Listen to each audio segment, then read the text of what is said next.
nous ont rejoints. Donc on va pouvoir commencer cette formation en ligne. Donc bonjour à tous. Aujourd'hui en fait on va voir un petit peu donc la partie présentation et initiation à CircuitWorks, voir ce qu'est ce produit, à quoi ça sert et qu'est-ce qu'on peut faire avec. Et donc il y aura une initiation, je vais vous montrer un petit peu les fonctions clés, comment ça fonctionne.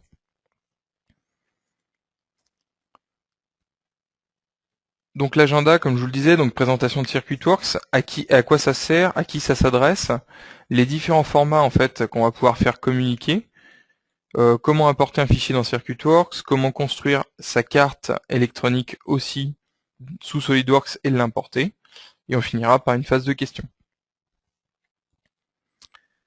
Donc CircuitWorks en fait c'est un convertisseur de CAO électronique qui va nous permettre en fait de reconstruire en automatique un modèle 3D.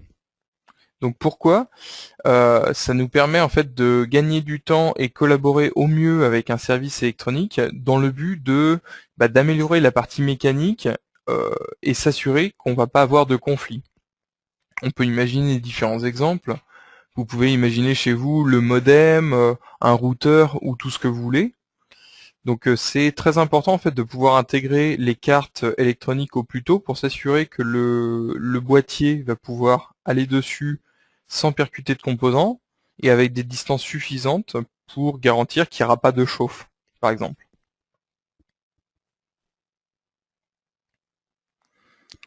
Donc les avantages qu'on va pouvoir tirer de cet outil, c'est qu'on va pouvoir réduire les temps de conception, parce que du coup on va pouvoir importer directement depuis la CAO électronique.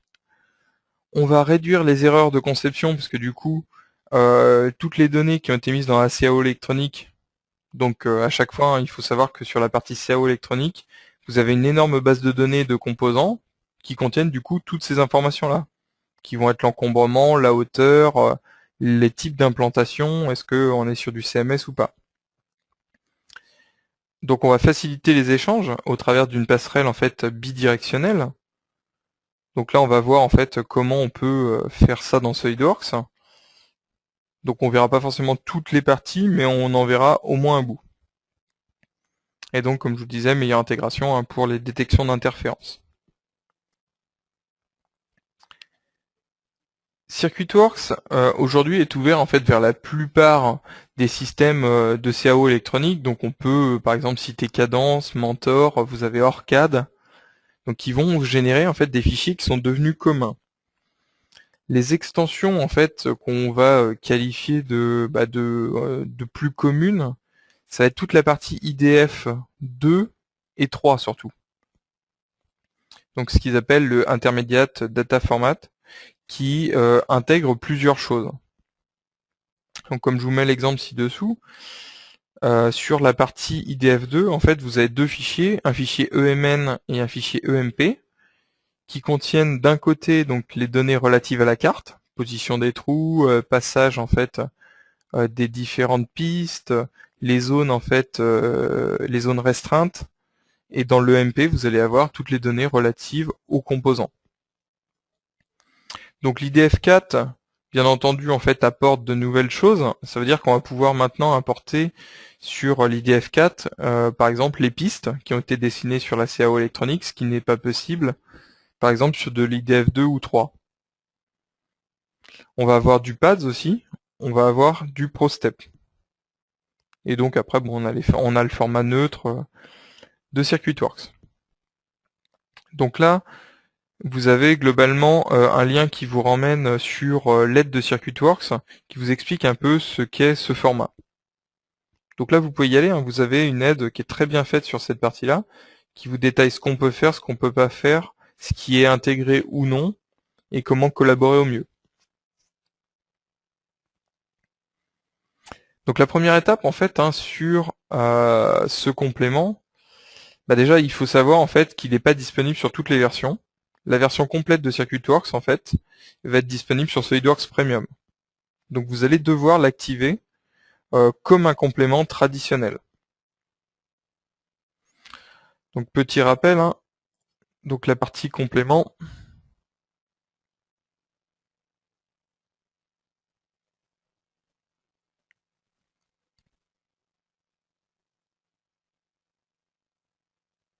Donc la partie complément va s'activer ici.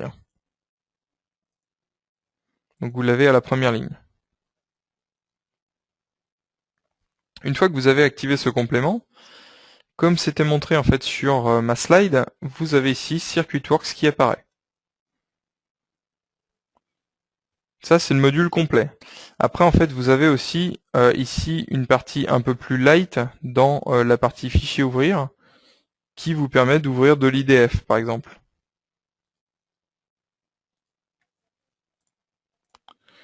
Donc l'intérêt de la version complète, c'est que ça va nous ouvrir une interface qui va nous permettre de charger les fichiers et pouvoir visualiser s'il y a des changements, visualiser les couches, les composants. Donc tout ça, je vais vous le montrer.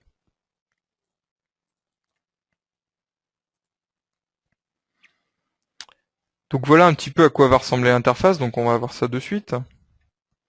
Donc bien entendu, si vous avez des questions comme d'habitude, n'hésitez pas à les poser en fait dans le chat à votre droite. Donc nous y répondrons en fait en fin de séance. Alors, donc on va ouvrir un fichier ELEC.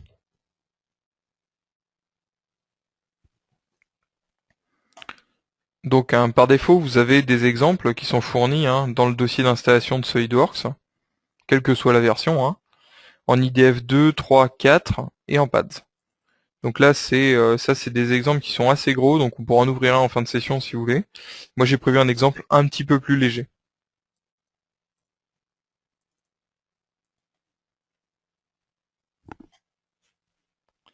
CircuitWorks, voilà. Donc on va le laisser charger. Ok, donc voilà ce que ça donne.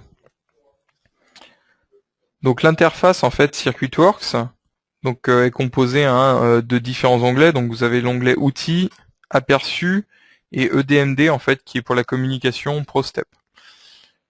Donc la notion en fait d'onglet Outils, c'est ce qui va nous permettre d'accéder directement à des filtres là, importer des filtres préparamétrés, accéder à notre bibliothèque, mais surtout aux propriétés de composants et à la construction de notre modèle 3D. Parce que bon, vous voyez, ici on n'a que une représentation graphique de notre schématique électronique. On retrouve à notre gauche la même chose que sur SolidWorks, à savoir l'équivalent d'un arbre de création. Mais cette fois-ci groupé par catégorie, donc on va avoir ici les contours de carte, les différentes couches, les trous qui vont être non métallisés, les trous métallisés, les pistes, les pastilles, enfin les trous d'interconnexion, les zones remplies et les composants. Sur chacun des composants ici, par exemple, on voit apparaître des petits triangles qui vous disent attention, il y a potentiellement un souci ou il manque des informations. Donc ça, on peut y accéder très simplement en sélectionnant notre composant et en faisant un clic droit propriété. Typiquement, on voit ici notre composant donc, qui a été récupéré de la bibliothèque. Sinon, il m'aurait fait un volume représentant l'encombrement. Et surtout, ce qui manque, c'est la hauteur. Donc là, en fait, vous allez pouvoir directement intervenir, dans le cas où il y a une erreur qui s'est produite, pour corriger cette hauteur. Donc on voit qu'il y en a un autre ici, par exemple.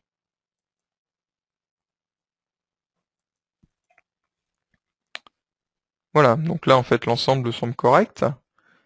Je vais agrandir un peu, que vous voyez bien. Hop, voilà.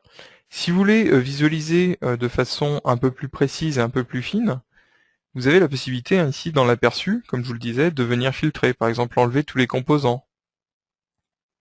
Donc on va pouvoir aussi cacher tout ce qui est trous, pastilles, zones remplies. Donc les couches, ça on va laisser, hop, trous d'interconnexion, les contours, pour conserver que les pistes par exemple. On pourra aussi afficher que les zones, que les trous métallisés. Donc là vous êtes relativement libre. On peut aussi afficher par couche. Donc là vous avez vos calques, au même titre qu'on peut l'avoir sur une mise en plan SolidWorks ou sur un DXF dans DraftSight.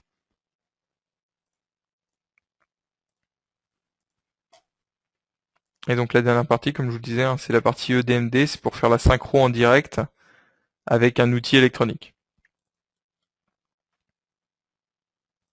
Donc voilà un petit peu comment se présente l'outil.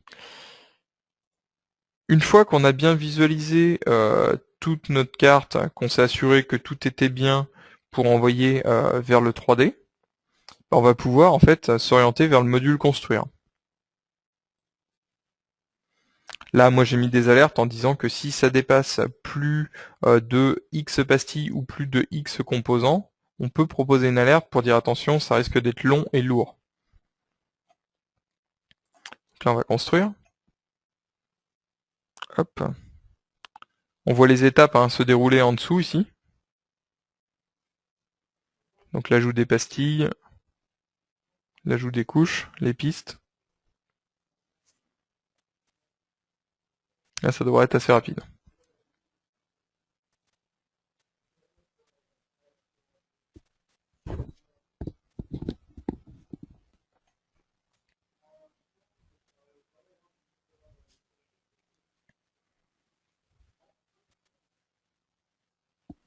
Voilà, on est au bout.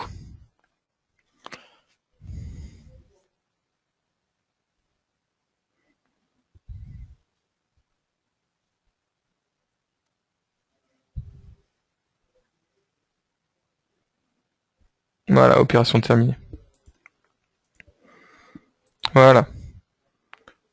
Donc on retrouve notre carte électronique avec les différents composants. Donc il y a plusieurs types. On voit par exemple ceux qui étaient en bibliothèque et qui sont représentés de manière précise. On peut peut-être cacher, tac. Donc la zone rouge que vous voyez ici sur la partie sur la partie carte, sur la partie PCB, en fait c'est une zone en fait où on choisit d'autoriser ou non, selon les cas, la position de composants, ou c'est pour définir un encombrement maxi autorisé. Donc là typiquement ici, hop, là pour le cacher, plus de visibilité. On remarque aussi que quand les composants ne sont pas en bibliothèque, comme je vous le disais tout à l'heure, ils partent sur le volume représentatif qui a été indiqué par la CAO électronique. Donc on voit ici par exemple petite résistance, et ainsi de suite. Donc ce qu'on va voir nous tout à l'heure, c'est comment modéliser par exemple cette partie-là, la partie carte.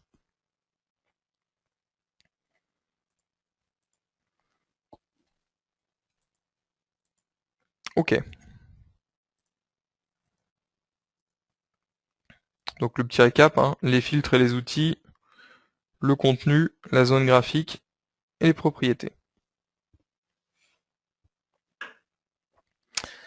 Une partie très importante, les options. Donc là, il y a beaucoup d'options qui peuvent être intéressantes selon les cas.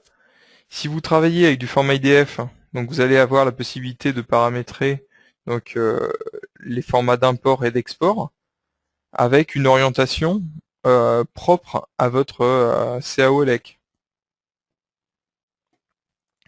Les exports, pareil, quand vous dessinez sur SolidWorks et que vous voulez retranscrire sur la partie mécanique, vous allez choisir est-ce que c'est du métrique, est-ce que c'est du pouce, et, la précision et la dénomination.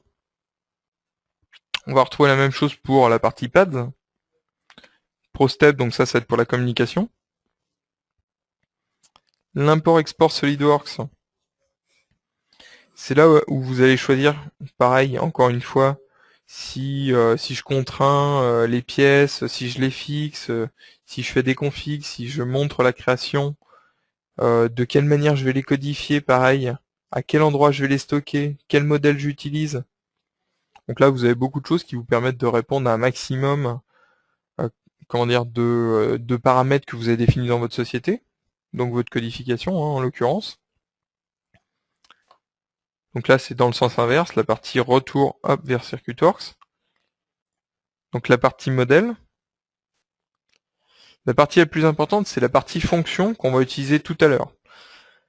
Donc ici, dans la partie fonction, vous avez donc surtout les noms qui vont être utilisés dans la CAO. Donc on voit ici dans l'arbre de création, par exemple, vous voyez que vous avez des fonctions qui s'appellent board outline, npth, et ainsi de suite. Donc tout ça, en fait, c'est des codes qui vont vous permettre de retrouver à quoi ça correspond. Donc là, vous avez une liste qui est complètement modifiable. Donc à chaque fois que vous sélectionnez, par exemple, une ligne, vous avez la possibilité de remplacer le texte à détecter, que ce soit sur une fonction ou une esquisse. Donc ici, on va avoir nos avertissements. On va pouvoir aussi comparer des modèles, notre bibliothèque, paramétrer la connexion au PDM pour avoir une bibliothèque unique pour tout le bureau d'études. Voilà, la base de données. Et donc ça, bon, c'est le traditionnel à propos d'eux.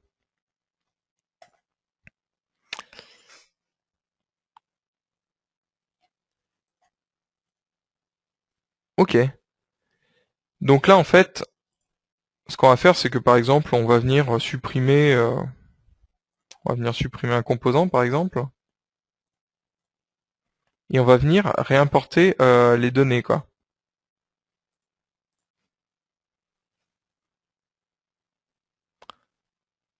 Donc là, en fait, ce qui est intéressant, c'est qu'on va pouvoir à chaque fois importer, réimporter. Bon, après, les données peuvent varier. Donc notamment, on va pouvoir comparer, voir s'il y a eu ici, hop, des changements de couches, s'il y a eu des suppressions de composants. Donc tout ça, il va nous le dire très rapidement. Donc ça, c'est le côté intéressant, la comparaison des modèles, quoi. Donc ça, c'est une partie de ce que je voulais vous montrer. Moi, je veux surtout vous montrer, par exemple, si jamais demain je récupère une carte électronique quelconque, ou que je démarre de zéro, comment est-ce que je dois concevoir de façon à ce que ça corresponde bien et qu'il détecte bien les contours. Donc pour ça, c'est très simple, hein. On va prendre un exemple en partant de zéro. Donc dans cet exemple, hein, j'ai juste créé ici 3 plans décalés représentant en fait les couches sur ma carte. Donc ni plus ni moins, hein. Donc là, très simplement, on va pouvoir modéliser notre carte. Donc toujours pour gagner du temps, hein, ce que j'avais fait, c'est que j'avais fait des blocs, hein. C'est toujours pratique. Voilà, on va pouvoir modéliser notre carte, clac. Après, vous cotez effectivement pour que ça soit plus propre. Voilà, pour l'exemple, ça ira très bien.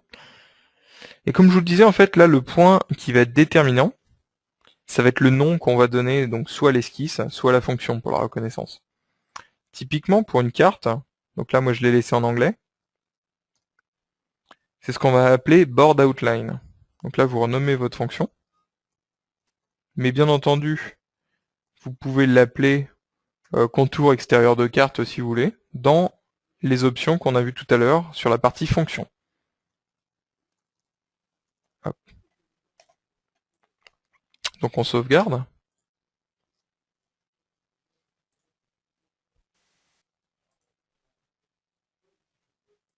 Hop, on va repasser dans CircuitWorks et on va importer le modèle. Donc vous voyez automatiquement, hein, il retrouve ici ma carte. Demain, si vous faites une faute de frappe,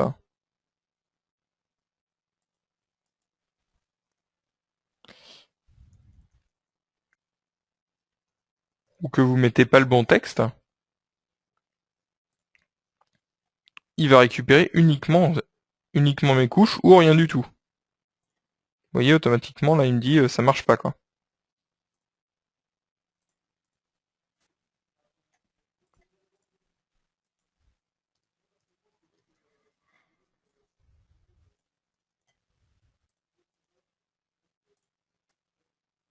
Voilà, parfait. Et donc, au fur et à mesure, on va pouvoir ajouter nos étapes. Donc, typiquement, tout à l'heure, j'avais une découpe dedans. Donc, il faut savoir, en fait, que pour que ça fonctionne bien sur un maximum de formats, il est fortement recommandé, en fait, de faire des fonctions séparées et non faire des esquisses multi-contours. Donc là, typiquement, hop, on va mettre la découpe. On peut la mettre par là, par exemple. Clac, on va éclater ça. Pareil, pensez bien à éclater vos blocs, hein. Pour des questions pratiques, moi j'avais fait des blocs, mais il faut bien qu'ils soient éclatés. Voilà, on va faire notre découpe. On peut rajouter ici par exemple des trous aussi. Donc là qui vont être ceux-là non métalliques. On va pouvoir mettre des trous donc qui vont être métalliques.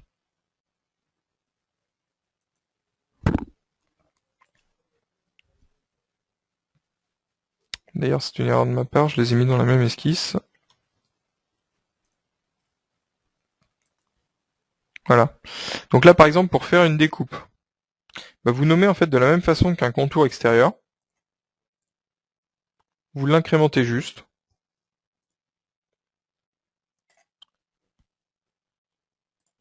Cette partie-là, donc là, comme on va être sur du trou non métallique, donc ça va être du NPTH, qui est le code défini par défaut, mais que vous pouvez bien entendu changer.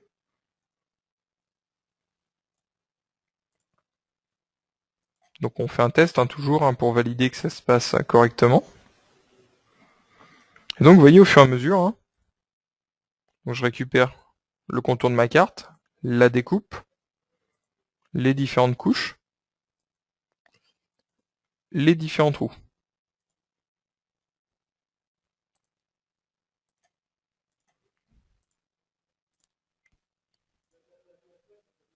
Hop, le PTH. Donc ça c'est la partie trou métallique, trou métallisé. Clac, hop.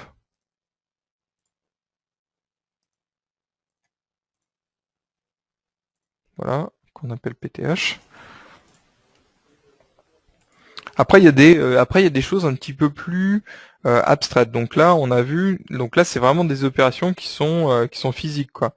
On voit bien ici, hop, donc les trous métalliques. On voit bien ici ceux qui sont métalliques ou non. Donc là tout est bien récupéré.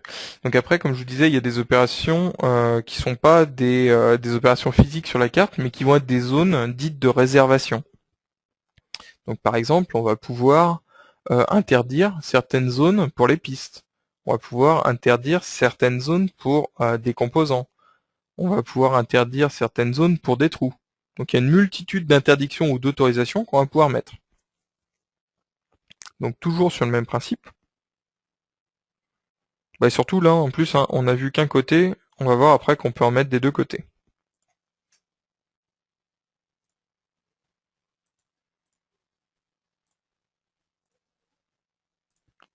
Ok. Donc là, ce qu'on va faire, c'est qu'on va mettre, hop, ce qu'ils appellent le place keep out. Donc ça, c'est des zones d'interdiction. Donc typiquement, là, c'est une zone d'interdiction de composants. Donc là, du coup, ce qu'on peut faire pour que ça soit visuel dans la partie 3D, c'est que vous pouvez mettre X millimètres, vous fusionnez pas le résultat, et vous mettez un peu de transparence sur cette partie-là, par exemple.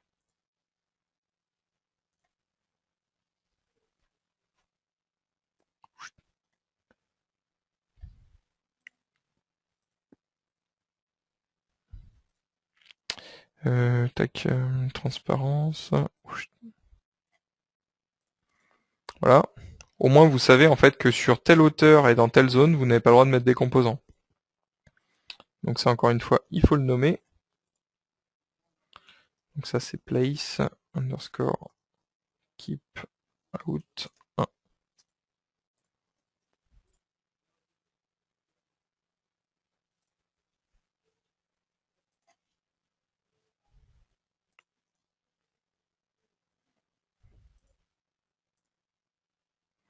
Et donc vous voyez apparaître la zone non autorisée pour les composants.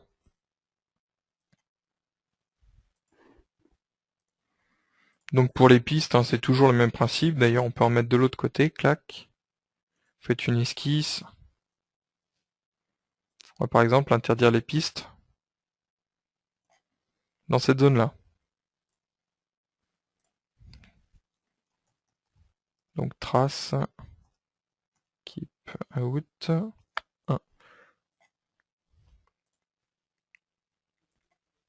On peut aussi mettre une réservation de composants de ce côté-là.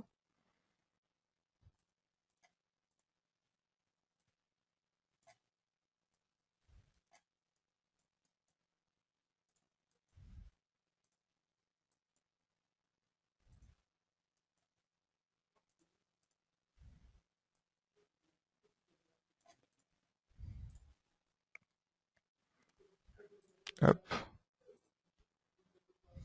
Bon, n'hésitez pas à faire le copier-coller, hein, ça passe très bien.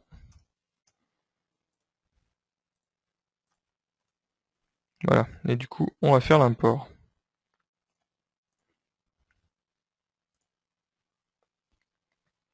Donc ça, c'est le nouveau. Hein.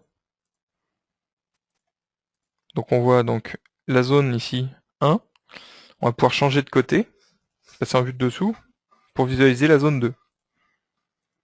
Donc là, comme je vous le disais tout à l'heure, on peut en profiter pour faire la comparaison.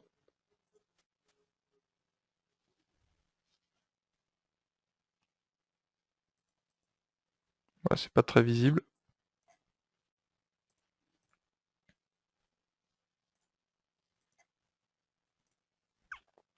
Voilà un petit peu comment ça se déroule. Donc à tout moment, hein, comme tout à l'heure, vous pouvez retourner dans les propriétés, retirer certaines infos et en ajouter. Donc ça, c'était sur la partie carte. Donc après, de la même façon, vous allez pouvoir ajouter des composants et ainsi de suite. S'ils sont en bibliothèque, il va les remonter.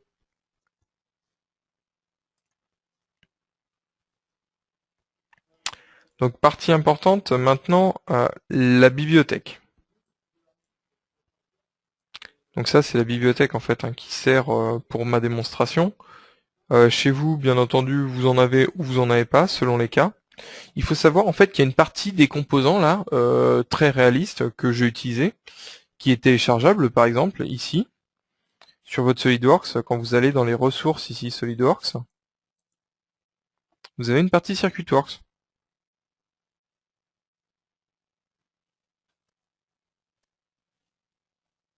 Du coup, vous pouvez télécharger, hein, ces pièces-là. Je sais plus combien fait le package.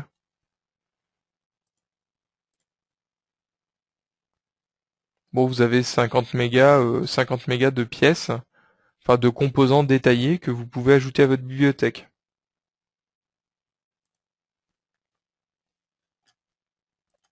En parallèle de ça, donc comme il se base effectivement sur l'encombrement, ainsi de suite, donc ça, il n'y a pas de souci, ça, il va le faire de manière automatique. Si vous voulez faire vos propres composants, c'est tout à fait possible. Hein. Vous avez la possibilité d'ajouter un ou plusieurs composants. Ici, vous allez donc du coup taper le nom de votre composant, le numéro, le nom du fichier, donc du coup vous allez parcourir et aller pointer une pièce lambda. Donc je ne sais pas si j'en ai à traîner.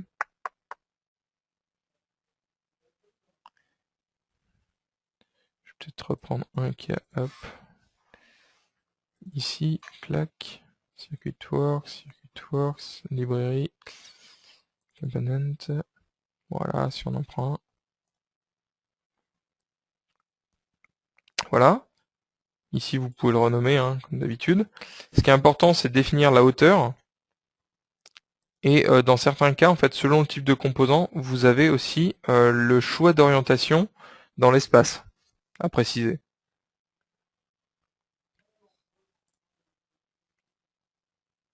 Donc ça c'est une partie. Après vous pouvez modifier tous vos composants existants et faire des chargements à la volée, quoi.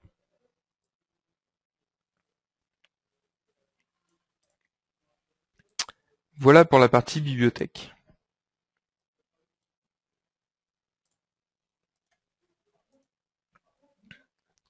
Donc le petit récap, hein, l'outil de comparaison.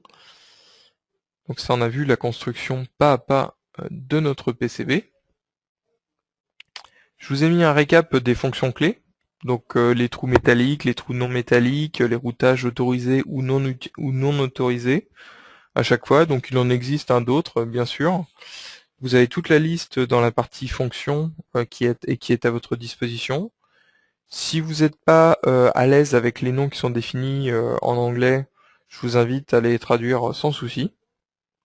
Il faut juste bien faire attention. Si vous avez déjà commencé à l'utiliser en anglais, si jamais vous réutilisez d'anciennes cartes, vous risquez d'avoir quelques soucis. Donc c'est vraiment un choix qu'il faut faire dès le début.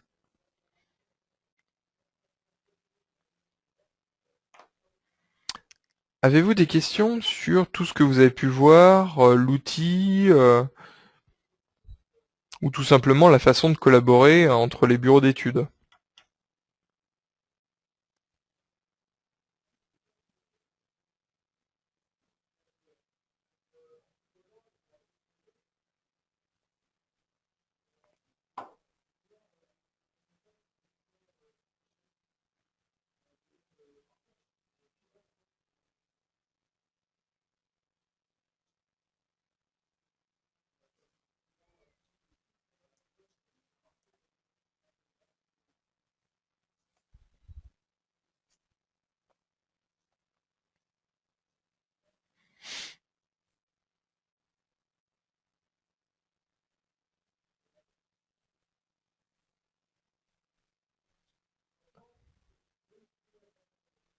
Ok, pas l'air d'avoir de questions pour le moment. Donc dans tous les cas, si vous avez des besoins complémentaires en fait sur cet outil ou des besoins d'informations, je vous invite soit à revenir vers moi au travers du guide 3D, soit si vous le souhaitez, vous pouvez aussi contacter votre ingénieur commercial chez nous. Donc je vous laisse encore quelques minutes si vous avez des questions, le temps que vous puissiez les rédiger.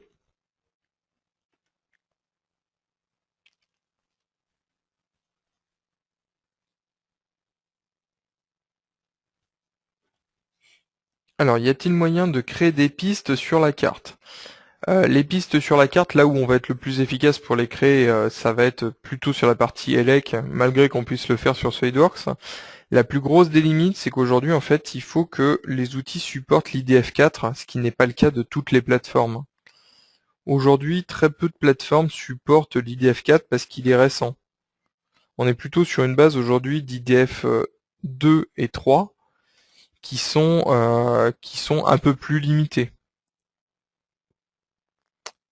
Certes, ils sont en train d'évoluer, mais pour l'instant, on est encore sur quelque chose qui n'est pas complet, quoi.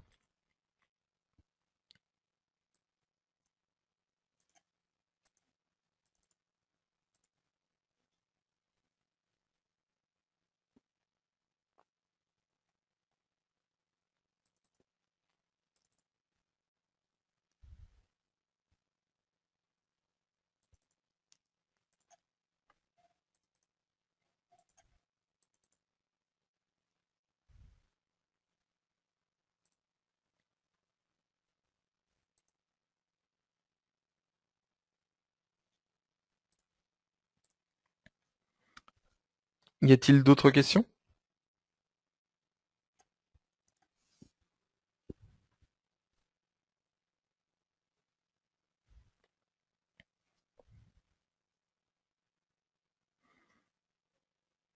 Alors, vous avez parlé en fait de version complète SircuitWorks avec SolidWorks Premium. Cela sous-entend des versions light dans SolidWorks Pro. Non, non, c'est juste que vous avez normalement sur votre SolidWorks, il faudrait vérifier. euh, Normalement, dans le menu fichier ouvrir, vous avez la possibilité d'ouvrir de l'IDF, mais sans trop d'interaction possible, quoi. Et c'est ce qu'ils appellent le SircuitWorks Lite.